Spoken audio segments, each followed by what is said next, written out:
How well do you remember the story of Elijah? He's one of the great figures of our Bible. To learn more, stay tuned for Reach Out and Live.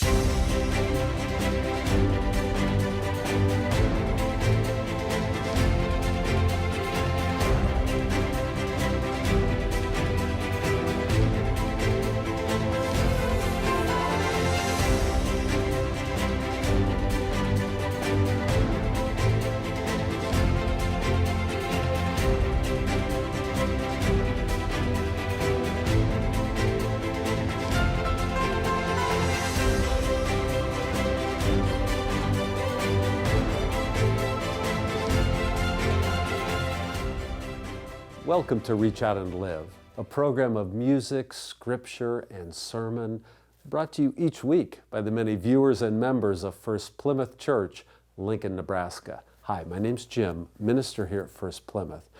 This week we're in 1 Kings chapter 19 about Elijah. Pastor Juan Carlos is delivering these scripture moments in a most beautiful way. We have our choir and the congregation is ready.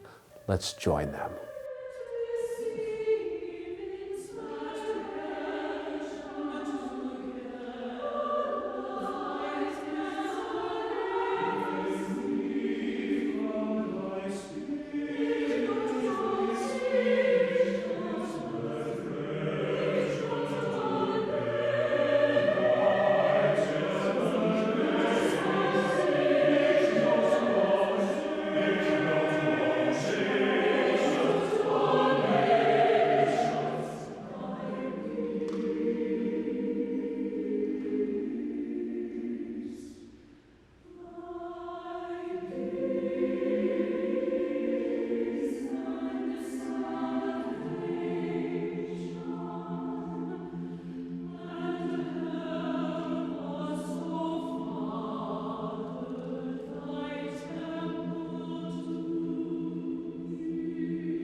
This season, we've been telling stories, biblical stories, that help us come to an awareness of divine life. Now, today's story is from Kings chapter 19 about one of the great prophets in ancient Israel. Now, you can certainly follow along in your bulletin, but if you will allow me, like we've been doing in the last few weeks, I'll tell you the story, hopefully a little bit like you would have heard it a few thousand years ago. It was an extraordinary sign of God's power. Quite a vision, actually, when you think about it. It was a difficult season in the life of the Israelites. They have been wondering about this one true God, heavily tempted to follow Baal. They couldn't make a decision, really, and Ahab, the king, didn't help. See, he had been chosen by God to lead the Israelites, but his wife, Jezebel, was a follower of Baal. And so the Israelites were torn, always tempted to follow other gods anyway, and this just gave them a pretty big excuse. The prophet Elijah was incensed by all of this. He kept on calling the community over and over again back to the one true God, but the community just didn't seem interested. So he thought of an idea. He wanted to have a Baal, one true God showdown up in a mountain. They would set up 2 altars, one to Baal, one to the one true God, and then the priest would be allowed an opportunity to pray to their particular God. On the side of Baal, the priest of Baal. On the side of the one true God, Elijah himself.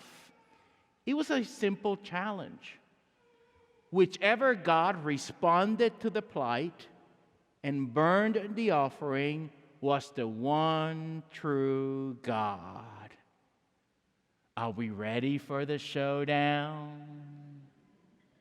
So the prophets of Baal go first, and they begin to do all their prayers and their rituals and their dances, and they begin to plead to Baal very loudly for Baal to bring fire down upon the sacrifice.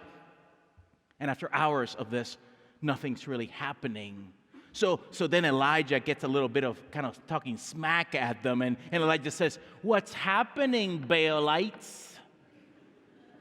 Is your God asleep?" So the prophets of Baal just double down on it, man, and they do even more fantastical things to try to get their God's attention. But even after hours of such demonstration, nothing happens. So Elijah's turn comes. He enters the scene. He asks folks to put water on top of his sacrifice to kind of double down on the challenge for the one true God. And they put more water over it. And then Elijah steps back and calls upon God to make a showing. And before you know it, fire comes down from heaven and scorches the entire sacrifice, and a circle of fire around it. There it is, the one true God finally. The people of Israel bow down before the one true God, and then out of their excitement and out of their zeal, they go after the prophets of Baal, 450 of them, and kill them. Jezebel was not impressed. And she sends a note to Elijah that because of what he did in that mountain, she was going to have his own life. She was going to come after him, and she would not stop until he was dead. And Elijah, even after this magnificent sign of God's glory and power, begins to become afraid. Fear settles into his heart. And he becomes despairing. He kind of speaks up to God and was like, "Where are you, God? I've been faithful. I've done all the right things. And now this Jezebel is coming after me and wants my head. I mean, your Israelites were not faithful. I was faithful. Where are you?" And the despair drives him away. And he finds himself under a broom tree with so many doubts. Maybe I wasn't as faithful as I thought after all. Why would this be happening to me? And all he could do was sleep under that broom tree. He didn't even want to live any longer. The despair was so severe. And then an angel of the Lord came and awakens him just to eat a little bit. And so he eats just a little bit and falls back asleep in the middle of his despair. And then the angel of the Lord wakes him up again and gives him a little bit more food. And at that moment, he musters enough strength to be attentive. And God speaks and says, "What are you doing here, Elijah?" What am I doing here? Haven't you been listening, God, that Jezebel's after me and she wants my life, and that the Israelites had not been faithful and I have been faithful, and now I'm over here afraid for my life, and I'm not even worthy to live any longer. Shh, Elijah. Go up to the mountain of Horeb and I'll meet you there. So Elijah goes up the mountain, into a cave. And all of a sudden, something interesting happens. The sound of a very strong wind, like a tornado, comes through, and you can see the chips of the rock on the side of the cave. You could see them flying like pieces of paper, and it was so amazing. You can imagine Elijah holding on tight, wondering if this would be it. Where is God? Is God here? But God wasn't in that strong wind. And suddenly an earthquake came, and everything was shaking all around him. And Elijah wondered, well, is this it? Is this how God will speak? But God was not on the earthquake. Then all of a sudden a fire erupts right outside the mouth of the cave, and Elijah could feel the heat in his face, and he could see the flames coming in, and he was so desperate to hear God's voice, and he wondered, is this it? Is this what God has been trying to tell me all along? But God wasn't in the fire.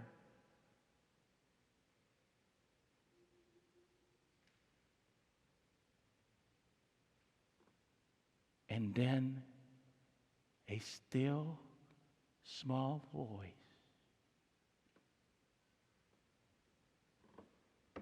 What are you doing here, Elijah?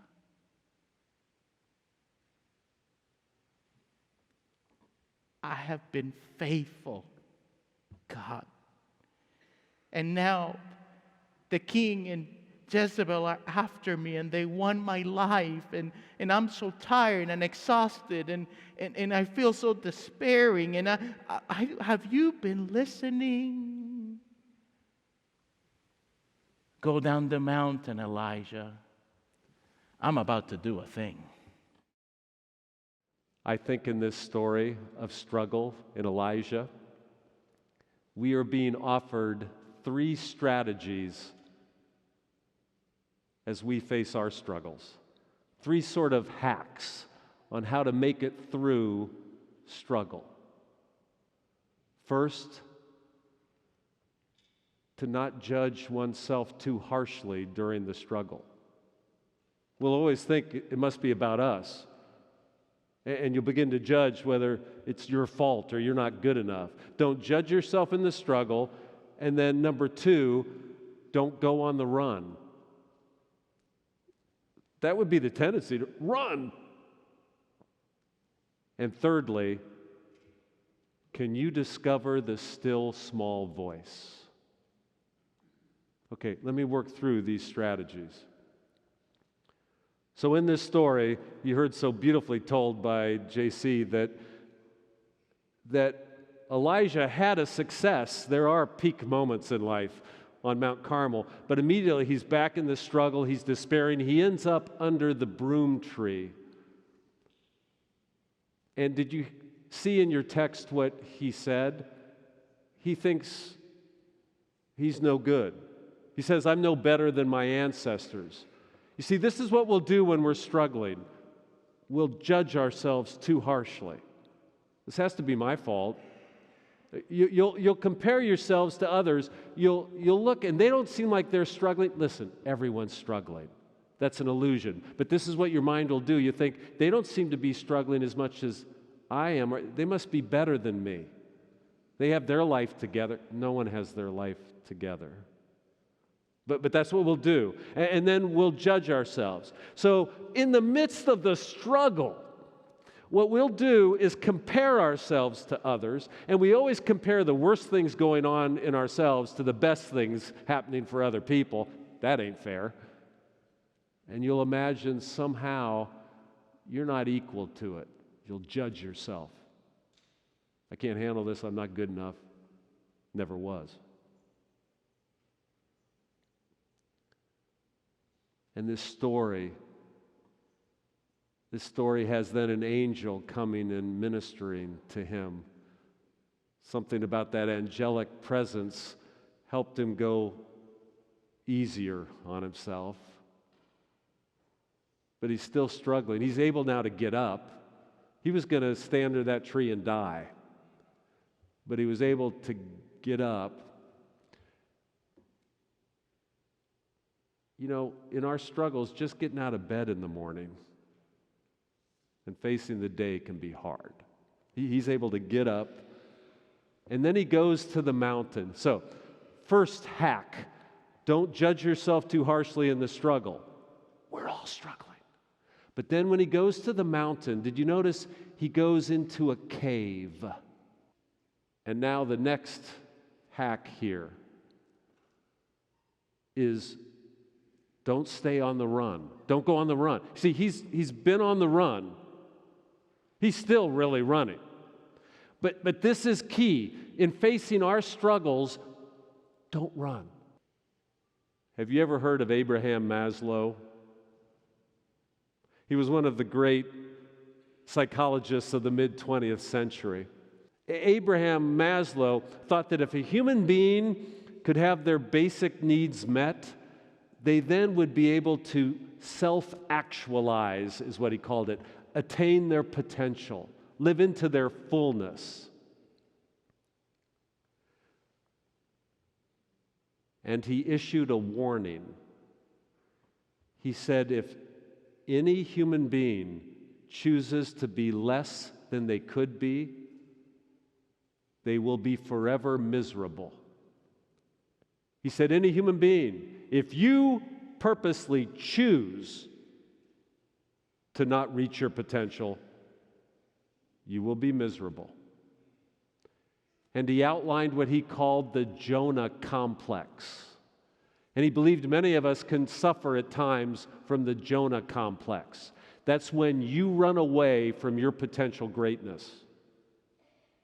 You see, based on the story of Jonah, where God is telling Jonah to go to Nineveh, but Jonah keeps running the opposite direction. So he calls this the Jonah complex. I think Elijah had the Jonah complex, which is sort of odd because Jonah comes later in the biblical story, but Abraham Maslow said we can have a Jonah complex taking place in us in very subtle ways in our life. So when you're about to face a new challenge, life is a struggle. When you're about to face a new challenge, like maybe a new career or a job change, or maybe you're getting married, that when you're about to face a challenge, you might not be able to distinguish within yourself humility and self-denigration. And you might say to yourself, I'm not capable to do this. I'm not good enough for this new challenge. And you might think that's humility, but it's actually self-denigration. The Jonah complex will slightly alter your perspective. Or you will worry if you have this, let's say you get a big promotion at work. You think, I'm not good enough, but also you might try to evade the added responsibilities. Living up to our own potential would mean more responsibilities, and most of us want to evade that. So he says the way the Jonah complex plays out can be very subtle, but you have to watch out. You could be running away from your potential at any moment.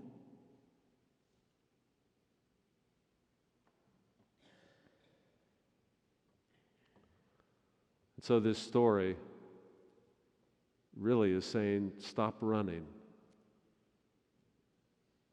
You have more capabilities than you can imagine. Stop running. You can do it. And then the third hack in this story is in the struggle, and we're all struggling. In the struggle, can you discover the still small voice?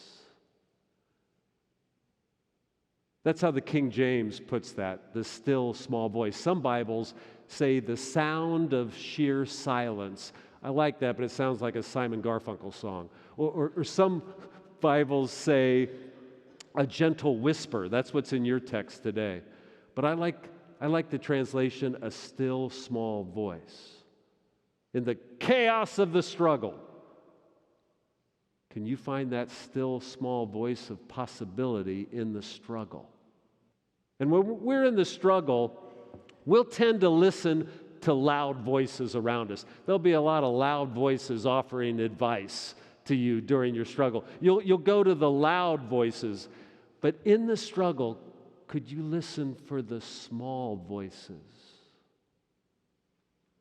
Someone once said, Truth is quiet. Lies are loud. There's a lot of loud voices in our culture these days. Could you listen for the smaller voices? There'll be truth in the smaller voices. Can you listen to the small voices around you? I don't know this for sure, but I think Lyndon Johnson actually found a moment when he listened to the smaller voices. I don't know this for sure. First, let me describe a moment when Lyndon Johnson was in a conference room. A friend of mine, now a very elderly woman, was actually the aide there to Lyndon Johnson, and Lyndon Johnson's other aide was Bill Moyers, and they're in a conference room with a bunch of senators, and Lyndon Johnson on one end of the table says to Bill Moyers, "Could you offer a prayer, Bill?" And Bill said, "Sure," and everyone bowed their head, and Bill started to pray. But Bill Moyers has a very soft voice. And Lyndon Johnson was on the other side of the table, and he says, "Bill, we can't hear you down here." And Bill Moyers looked up and said, "I'm not talking to you."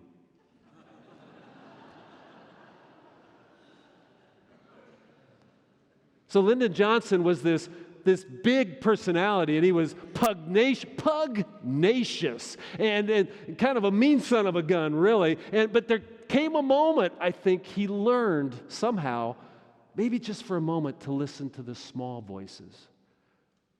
Because it was this kind of crass, overly bodacious guy. In 1964, I think he listened to the small voices, the people that were hurting, the people that were oppressed. I think he heard the small voices, and the Civil Rights Act was put forth by him. He was listening to the small voices. That's where truth resides. And then the next year, the Voting Rights Act.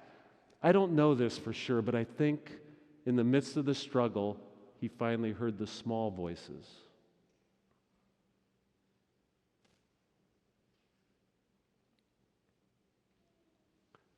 Listen to the small voices. They will offer you truth. You're in the struggle. Listen to those suffering around you, the small voice. It'll be truthful. I think also in some way in this story, that still small voice is our conscience. I think on one level in this story, it's talking about how Elijah finally heard that voice of his own conscience, or maybe the God within, or however you think of the conscience. But you have one. You're in a struggle, but you have a conscience. You have something deep within. Either it's the soul or the God within, or this part of you that knows what's right and what to do. You have it. But in the struggle and in the chaos, your conscience can easily be overwhelmed. You have this goodness within you, but you can become so anxious and so fearful, it's just overwhelmed. You could lose track of it. But if during the struggle you listen for that still small voice within, it will always tell you the truth, what is good, and what is right. It'll be your compass in the struggle.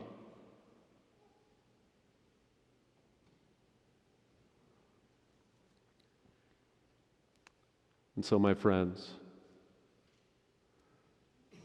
I know you're struggling because you're alive, and we're all struggling. Don't judge yourself. Don't go on the run. Listen for that small voice, and know this, my friends. Know this fully.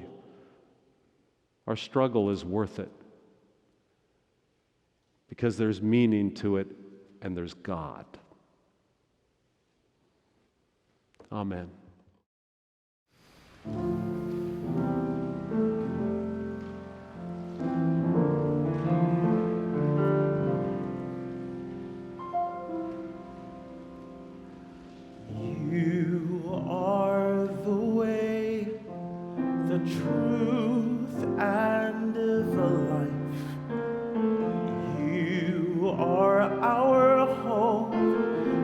victory o'er the strife. You are our peace, our calm upon the sea, bringing good news to the oppressed. You call us to set the captive free. Speak, Lord, for your servants are listening. Speak, Lord, how we need to hear from you. Give us courage to speak, Lord, till injustice is silent. Speak your words of love in all we say and do.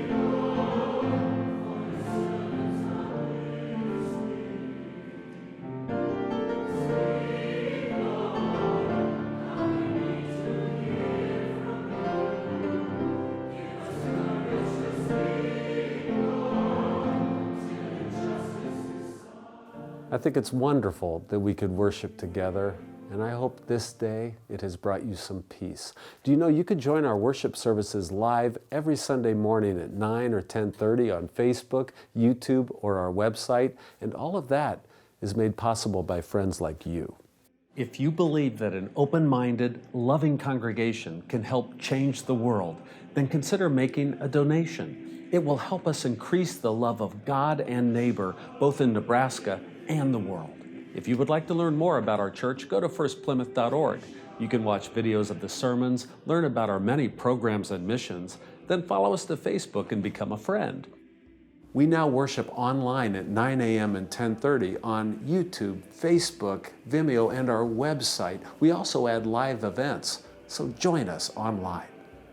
I know you are struggling, because if you're alive, you're in the struggle. But if you don't judge yourself too harshly and think it's your fault, life is struggle.